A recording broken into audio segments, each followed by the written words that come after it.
कॉलेजचं GMRT observatory मधील यांत्रिक डिपार्टमेंट म्हणजे मेकॅनिकल डिपार्टमेंट तर्फे हार्दिक स्वागत। मी प्रभाकर कासार GMRT ऑब्झर्वेटरी मध्ये मेकॅनिकल डिपार्टमेंटला ॲज ए टेक्निकल ऑफिसर या पदावर काम करतोय गेली 30 वर्ष। तर हे मेकॅनिकल डिपार्टमेंट आहे।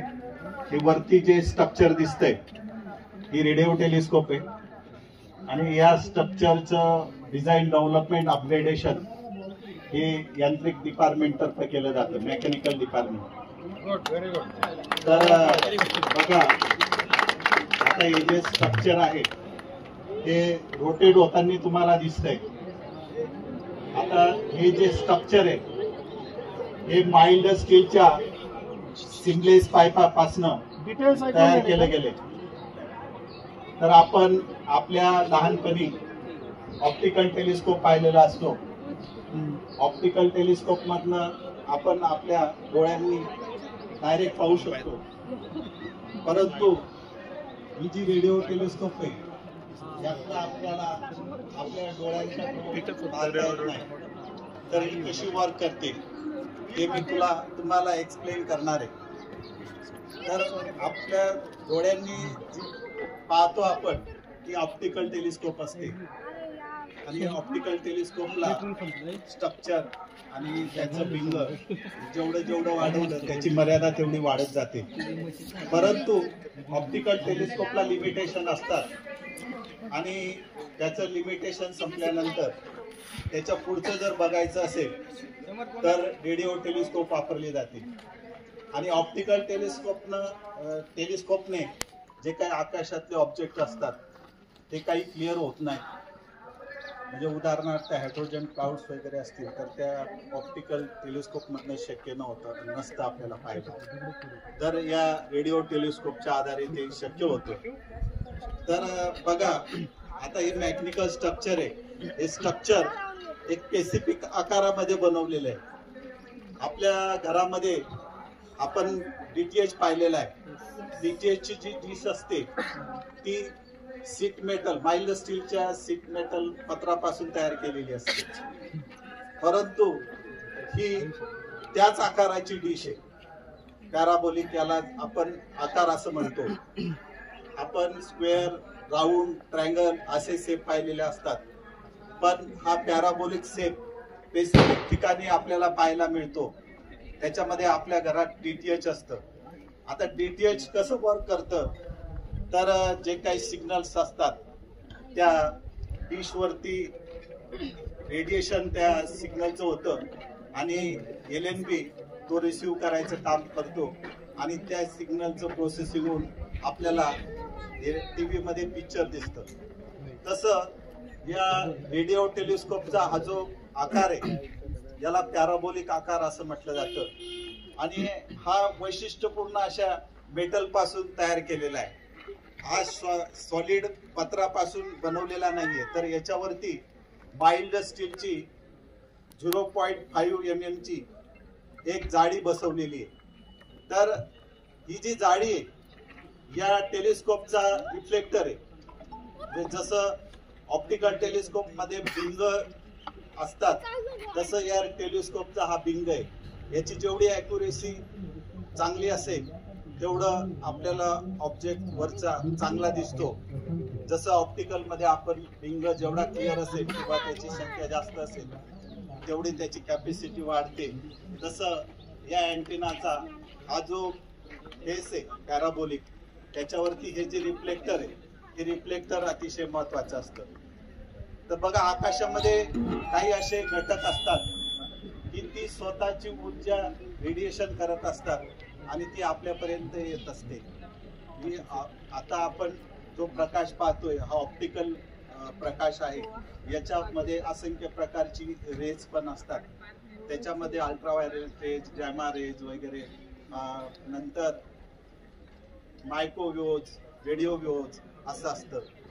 तर त्या ज्या वरती वेव्हज असतात हे रेडिएशन होऊन आपल्यापर्यंत येत असतात वरचे ऑब्जेक्ट आकाशामधलं, आणि या पॅराबोलिक शेपमध्ये त्याचं रेडिएशन होतं आणि या डिशच्या एका वरती एक असं स्पेसिफिक सेंटर दिलेलं आहे, ते तिथे एकत्रित होतात या पॅराबोलिक शेपमुळे आणि त्या रेडिओ वेव्हज रिसीव्ह करायचं काम एक यंत्रणा करत असते, त्याला आपण फीड असं म्हणतो. या टेलिस्कोपच्या वरती बघा एक रिसिव्हर बसवलेला आहे, तो काय करतो, त्या रेडिओ वेव्हज रिसीव्ह करायचं काम करत असतो. त्याला इलेक्ट्रोमॅग्नेटिक वेव्हज असं आपण म्हणत असतो. तर इलेक्ट्रोमॅग्नेटिक वेव्हज म्हणजे उष्णता आणि त्याचं मॅग्नेटिक फील्ड, त्याला इलेक्ट्रोमॅग्नेटिक वेव्हज असं म्हटलं जातं. आणि ह्या ज्या वेव्हज आहेत या आकाशामधनं ऑब्जेक्ट पासून येत असतात, त्याचं उष्णतेचं रेडिएशन आपल्यापर्यंत येत असतं आणि ते रिसीव्ह करायचं माध्यम म्हणून हा रेडिओ टेलिस्कोप वापरला जातो. आणि बघा त्या फीडमध्ये त्या रिसीव्ह केल्या जातात आणि त्याची जी क्षमता असते एकदम लो असते, शीन असते, त्याची क्षमता वाढवायची गरज पडते आणि त्याचं इलेक्ट्रिक सिग्नल मध्ये प्रोसेसिंग केलं जातं. त्याच्यासाठी एक ठराविक प्रकारची यंत्रणा आम्ही वरती बसवलेली आहे, त्याला फ्रंट एंड सिस्टम असं म्हटलं जातं. त्याच्यामध्ये त्याचं ॲम्प्लिफिकेशन केलं जातं आणि ॲम्प्लिफिकेशन केल्यानंतर त्याच्यामध्ये ज्या काही रेडिओ वेव्हज किंवा इतर सिग्नल रिसीव्ह होतात त्याचं फिल्टरेशन केलं जातं. त्याच्यासाठी LNB आम्ही वापरलेले आहेत आणि त्याच्यामधनं फिल्टर झाल्यानंतर जे पाहिजे असतील ते सिग्नल आपल्याला पुढे कॅरी करणं शक्य होतं आणि त्याचं नंतर बँड्समध्ये रूपांतर होतं आणि बँड्समध्ये रूपांतर झाल्यानंतर ते जे सिग्नल्स आहेत हे ठराविक प्रकारच्या कोएक्सेल केबलमधनं या RCC टावरच्या आतमध्ये सोडल्या जातात. याच्यामध्ये एक शिल्डेड रूम आहे, त्याच्यामध्ये या रेडिओ टेलिस्कोप चालवणाऱ्या वेगवेगळ्या यंत्रणा आहेत इलेक्ट्रॉनिक्सच्या, त्या आम्ही या RCC टावरच्या आतमध्ये एक शिल्डेड रूम तयार केलेली आहे. ती AC शिल्डेड रूम आहे, त्याच्यामध्ये बसवलेल्या आहेत आणि मग ते सिग्नल्स येथे असलेल्या अँटिना बेस रिसिव्हर्स रॅकमध्ये आणल्या जातात आणि त्याचं म्हणजे या ज्या टेलिस्कोप आहेत त्या वेगवेगळ्या अंतरावर आहेत, त्याची समन्वयता साधली जाते, कोरोलेशन केलं जातं त्या अँटिना बेस रिसिव्हर मधनं आणि नंतर त्याचं त्या सिग्नलचं प्रोसेसिंग करून त्या OFC थ्रू ऑब्झर्वेटरीमध्ये वाहून नेल्या जातात. त्याच्यासाठी त्याचं लाईट एनर्जीमध्ये कन्व्हर्शन होतं, त्याच्यासाठी लेझर डायोड्स आम्ही वापरतो आणि त्याचं म्हणजे आम्ही त्या ऑब्झर्वेटरीमध्ये वाहून नेतो. अशा पद्धतीने टोटल आपण आता जेथे उभे आहोत हा सेंटर स्क्वेअरचा एरिया आहे. या सेंटर स्क्वेअर एरियामध्ये टोटल 14 अँटेना आहेत आणि GMRT प्रोजेक्ट मध्ये टोटल 30 अँटेना आहेत. GMRT म्हणजे joint metre wave radio telescope. Joint म्हणजे अपाट किंवा मोठा आणि मीटर वेव्ह म्हणजे जी तरंग लांबी आहे ते त्याचं एकक मीटर मध्ये असतं, म्हणून त्याला joint metre wave radio telescope असं म्हटलं गेलेलं आहे. तर त्या सिग्नलचं आता इथे आपण जे उभं आहोत हा सेंटर स्क्वेअर एरिया आहे, येथे 14 अँटेना आहेत आणि उरलेल्या ज्या अँटेना आहेत 16 अँटेना याचं इंग्रजी Y स्वरूपामध्ये रूपांतर करून Y मध्ये त्याचं इन्स्टॉलेशन केलं गेलंय. ईस्ट वेस्ट साऊथ साईडला, म्हणजे एका साईडला 5, दुसऱ्या साईडला 5 आणि तिसऱ्या साईडला 6, अशा टोटल 16 अँटेना या Y शेप मध्ये आम्ही बिल्ड केलेले आहे. तर बघा आता Y शेप मध्ये घेतल्यामुळे काय फायदा होतो, तर तुम्ही एक सर्कल बनवलं, थोडं बाजूला होतं का म्हणजे त्यांना आयडिया कळेल. हे बघा इथे पिक्चर मध्ये दिसतंय Y शेप खाली. तर हे Y शेप मध्ये अशी या रेडिओ टेलिस्कोपची रचना केली गेली आहे 30 अँटेनांची. तर याच्यावरनं जर एक सर्कल बनवलं तर हे 25 किलोमीटर डायमीटरचं एक सर्कल होतं आणि या 30 मिळून एक रेडिओ टेलिस्कोप तयार होतो. एवढा मोठा टेलिस्कोप इंजिनिअरिंग दृष्ट्या बनवणं पॉसिबल नव्हतं. त्याच्यामुळे अशा पद्धतीने वाय शेप मध्ये या रेडिओ आपल्या टेलिस्कोप उभारून हे अशा प्रकारची रचना याची केली गेलेली आहे बघा वाय शेप मध्ये. आणि ह्या 30 टेलिस्कोप मिळून एक टेलिस्कोप तयार होतो आणि याचं कलेक्टिंग एरिया 2005 स्क्वेअर किलोमीटरचा तयार होतो वरच्या आकाशाचा. अशा पद्धतीने 30 टेलिस्कोपचे सिग्नल्स एकत्रित केले जातात. ते ऑब्झर्वेटरी मध्ये OFC थ्रो आमची तिथे एक कोरोलेशन सिस्टम आहे.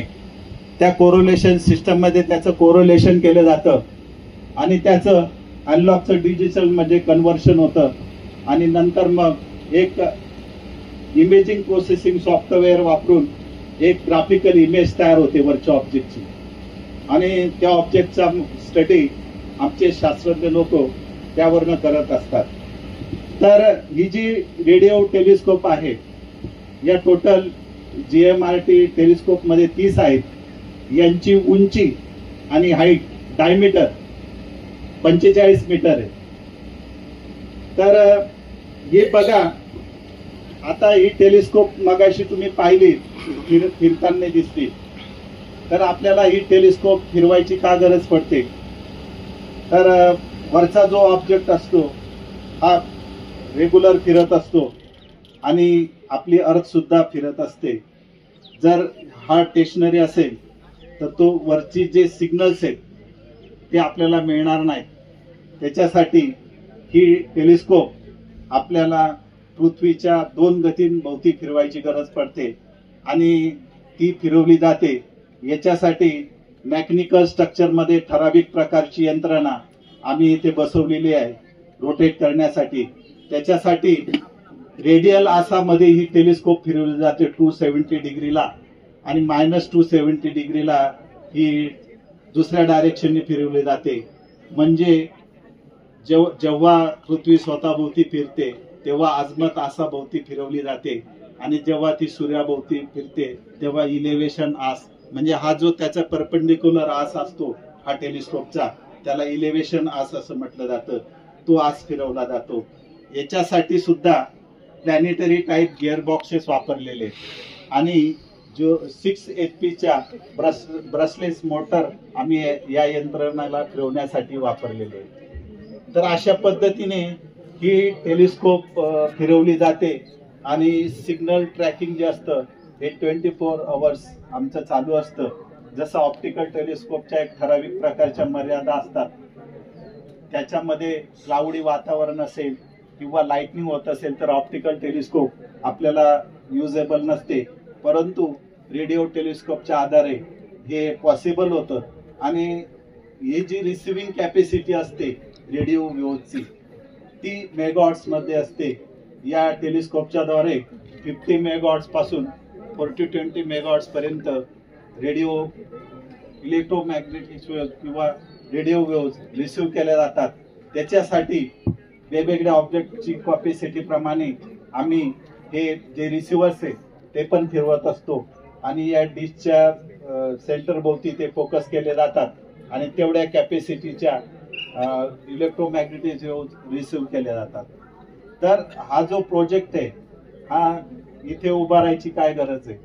तर हे जे लोकेशन आहे हे लॅट्यूड आणि लॉंगिट्यूड हे जे आहे इथे इथून आपल्याला आकाशाचा नॉर्थ कडचा एरिया जास्तीत जास्त क्लिअर मिळतो आणि ज्या नॅचरल सोर्स आहेत इलेक्ट्रोमॅग्नेटिक त्या स्ट्रॉंग मिळतात आणि या भागाची उंची जी आहे समुद्र सपाटीपासूनची मॅक्झिमम असल्यामुळे त्याचा आपल्याला चांगला बेनिफिट मिळतो आणि इथे जो वाऱ्याचा स्पीड आहे तो नॉर्मल आहे आणि रेनफॉल सुद्धा नॉर्मल आहे. अर्थक्वेक नॉर्मल होतो. आता बघा हे जे स्ट्रक्चर आहे वरचं स्टेनलेस स्टीलच्या जाळीचं याला रिफ्लेक्टर असं म्हटलं जातं आणि याची जी टेक्नॉलॉजी ही टेक्नॉलॉजीचं पेटंट JMRT कडे आणि आतापर्यंत या JMRTच्या आधारे त्याला स्मार्ट टेक्नॉलॉजी असं म्हटलं जातं. Stretch mesh to attacher rope process असं त्या टेक्नॉलॉजीचं नाव आहे आणि ही टेक्नॉलॉजी JMRTचे सायंटिस्ट आणि इंजिनियर्स यांनी डेव्हलप केलेली आहे. ही जी रेडिओ टेलिस्कोप आहे पूर्णपणे इंडिजिनियस टेलिस्कोप आहे. याचं लाईफ वाढावं याच्यासाठी डिझाईन डेव्हलपमेंट अपग्रेडेशन नेहमी चालत असतं. तर आता बघा ही जी टेलिस्कोप आहे ही जनरली आम्ही याचं अपग्रेडेशन केलेलं आहे. म्हणजे हे जे वरती 4 लेग्स दिसतात क्वाड्रिपोड, हे क्वाड्रिपोड याचे रस्टिंग झाले होतं, त्याला पिटिंग पडलं होतं, होल्स आले होते. त्याच्यामुळे ही टेलिस्कोप आम्ही आपल्या छाती एवढ्या अंतरापर्यंत खाली आणली आणि ती चेंज करून पुन्हा वर लिफ्ट केली. तर याचं स्ट्रक्चरची विशेषतः काळजी घेतली जाते. याला स्पेसिफिक प्रकारचं पेंटिंग केलं जातं. तो heat resistance, cold resistance paint असतो स्पेसिफिक प्रॉपर्टीजचा. त्याच्यामुळे या टेलिस्कोपचं लाईफ वाढतं. तर अशा पद्धतीने या टेलिस्कोपचं आतापर्यंत वापर करून असंख्य प्रकारची रिसर्च या टेलिस्कोपच्या द्वारे झालेले आहेत आणि होत आहेत. आतापर्यंत 23 देशांनी आपल्यापर्यंत या प्रोजेक्टसाठी पार्टिसिपेट केलेले आहे. JMRT प्रोजेक्टला असंख्य प्रकारची आतापर्यंत नॅशनल इंटरनॅशनल अवॉर्ड्स मिळालेले आहेत. त्याच्यामध्ये IEEE जस्ट आम्हाला मिळालेले आहे आणि आमचे जे शास्त्रज्ञ लोक आहेत त्यांनाही भारत सरकारचे वेगवेगळ्या पुरस्कारांनी सन्मानित केलेले आहे. त्याच्यामध्ये शांतीस्वरूप भटनागर पुरस्कारांनी आमचे आता सध्याचे डायरेक्टर यशवंत गुप्ता सर यांना सन्मानित केलं गेले. त्यांनी आकाशामध्ये पल्सार म्हणजे बायनो पल्सार याचा शोध घेतलाय. म्हणजे या टेलिस्कोपचं मेन कार्य असं आहे की या विश्वाची निर्मिती कशी झाली याचा वेध घ्यायचा. हे मेन कार्य या टेलिस्कोपच्या आधारे केलं जातं. धन्यवाद. तुम्हाला काही माहिती विचारायची असेल तर आपण विचारू शकता.